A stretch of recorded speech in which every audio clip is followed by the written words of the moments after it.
Hello everyone, welcome back to Nicholas's Cars. Today we're going to talk about 10 of the craziest cars that you can buy that are on sale today, and if you have a bunch of money, you could just buy. Alright, first off we have the Konigsegg Jesko, and this is probably obvious to most people, because the Konigsegg Jesko is probably maybe the most insane car you can buy. And, actually, I'm saying you can buy because these cars are in a way for sale, but the Konigseggs or Konigsegg Jeskos are technically all sold out, which sucks because, if you had like $3 million and the money for the options, which we're going to talk about a bit later, then a Konigsegg Jesko would be an amazing car because it has a 5-liter twin-turbo V8, producing 1,280 horsepower on normal gasoline, 1,600 horsepower on E85 biofuel, and it has a 9-speed, 7-clutch transmission, which is pretty crazy. Like, there aren't that many, like, cars have 9 and 10 gears, but not really many supercars I can think of, and 7 clutches is a lot of clutch. It's a lot of transmission. It's pretty crazy, but because of the 7-clutch, the light-speed transmission they call it, they say you can make shifts down like multiple gears at once. Say you're on a normal car in a racetrack, you'd have to go from 6th to 2nd, but you have to go 6, 5, 4, 3, 2, and then take off and then upshift again. But with the Jesko, supposedly you'd be able to, or I imagine it has to be in automatic mode or whatever. You could brake and it would go from 6 to 2 and then just take off. So that would be crazy. It would really revolutionize the transmission game if they do that. It's almost like, I mean, it's pretty crazy. It's almost like I shouldn't say a CVT. It's not like a CVT. A CVT is terrible. Sorry. It produces 1,000 kilograms of downforce. It's right around 2,000 pounds technically. So the downforce is like it's a decent amount of how much that car actually weighs.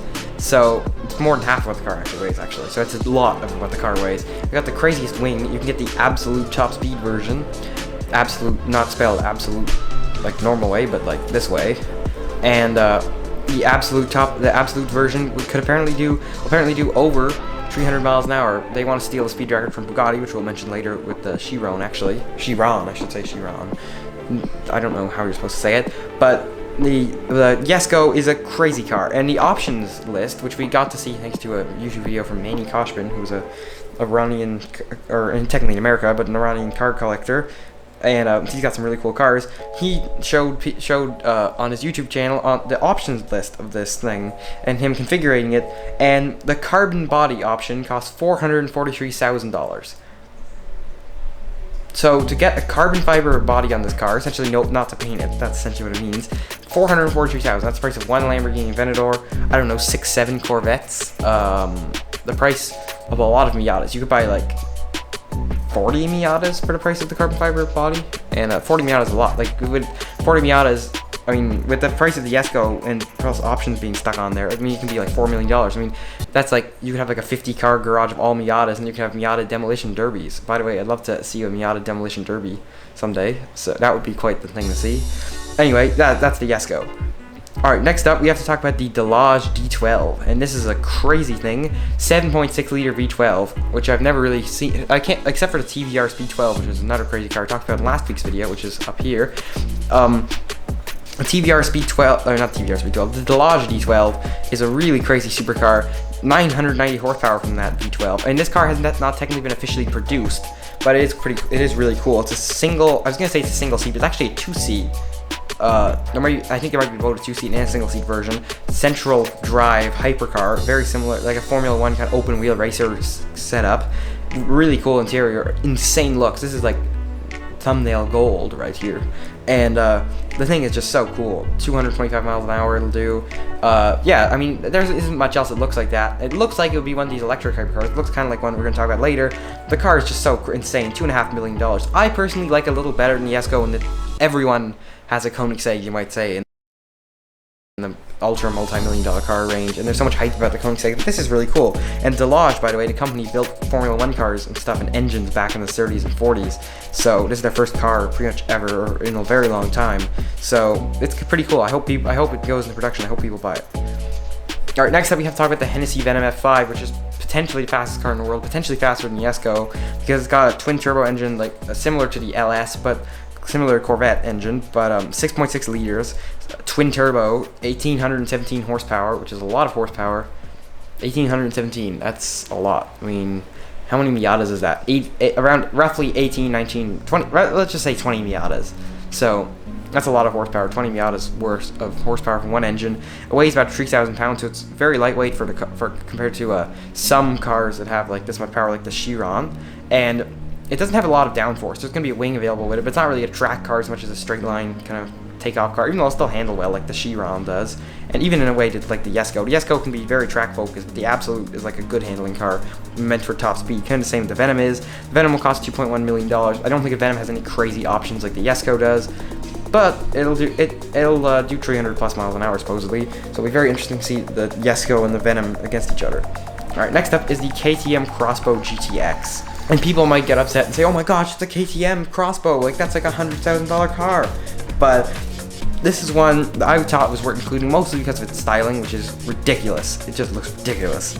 And it weighs 2,000 pounds, which is very lightweight. I mean, that's 1,000 pounds less. That's a whole Miata less than the Hennessy Venom F5. 600 horsepower Audi inline 5, which is a very tunable engine. So if you bought one and you wanted to mod it, which sounds insane to buy a GT2 car and modify it, but if you did, you could make that thing very, very fast. Like, it doesn't, like, I've seen some crazy Audi inline 5 cars that have been tuned, so yeah, it's not that hard. But not that you could tune this car. It has a lot of downforce, obviously. I mean, crazy downforce. And the car is meant to compete with the Audi R8 LMS and the Porsche RSR and all the other and the Huracan GT2. I think there's Huracan GT2 coming soon at least. But all the other GT2 class race cars, which aren't actually that many. But the KTM one is really cool. And if you wanted to buy one for a track, I think you'll be able to buy one soon. But I just thought this thing is a really crazy looking track car. And it's one of the craziest things.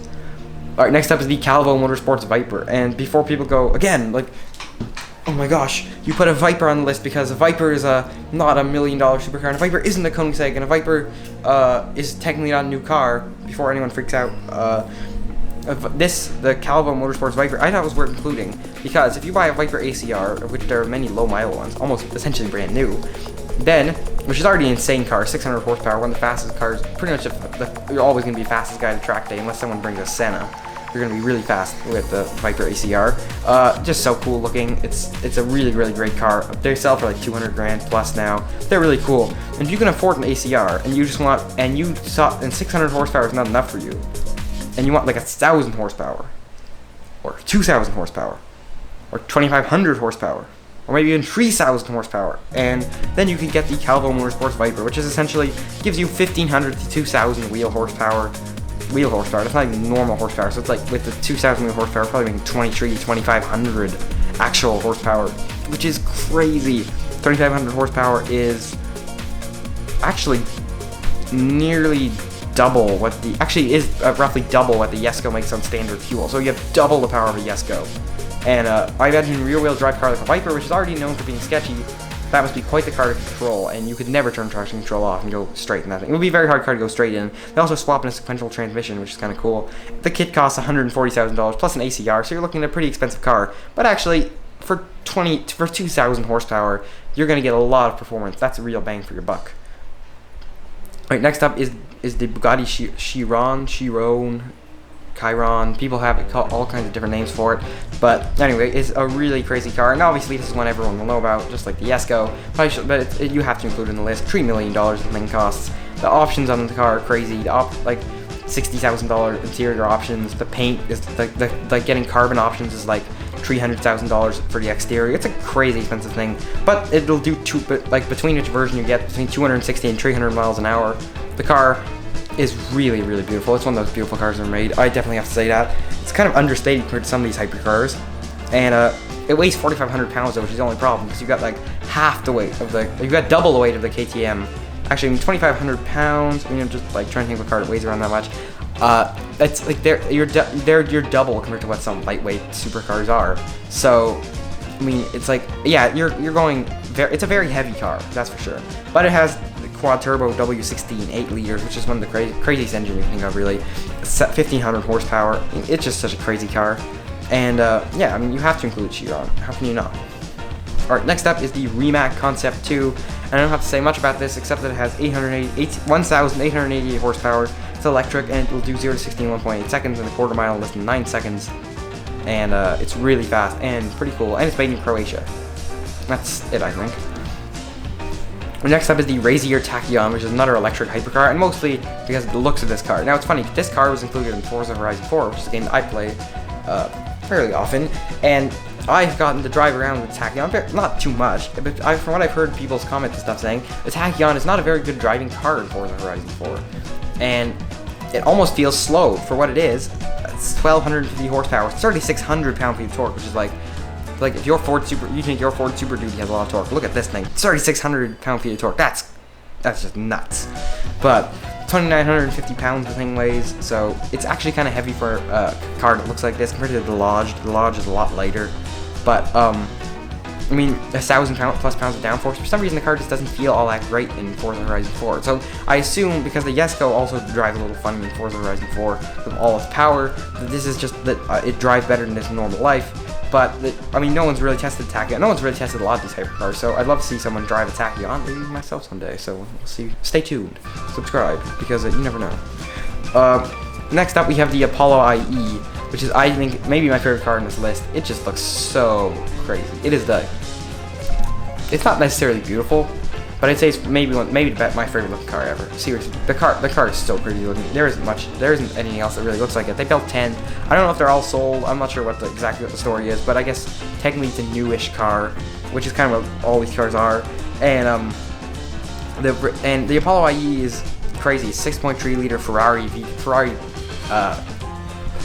based V12, kind of like the Ferrari derived, kind of like some of the Maserati engines are, but 6-speed sequential transmission and redlines 9,000 RPM. It was inspired by the Mercedes CLK GTR, which is another crazy race car, and that's all you really need to know about it. And it looks like that, and it's just such a cool car. I mean, I hope.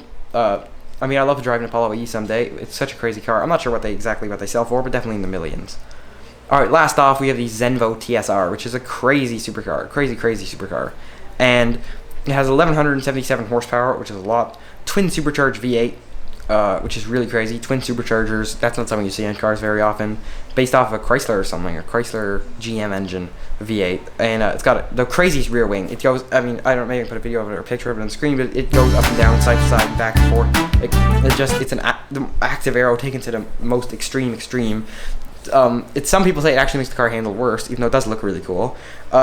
It's just a crazy thing. I mean, it's very savage. Like, it's definitely the kind of car that will bite your arm off if you're not careful. And I use that expression because I've heard a million journalists use it. So sorry to all the journalists. But yeah, I mean, it's funny. A funny stat I also read an article about it. Zenvo has never made a car with less than 1,000 horsepower. So let that sink in. Think of the manufacturers never made a car with less than 1,000 horsepower. That's crazy to think about. But anyway, the Zenvo TSRS I think will cost you around $2 million, $1 million. I mean, just pay.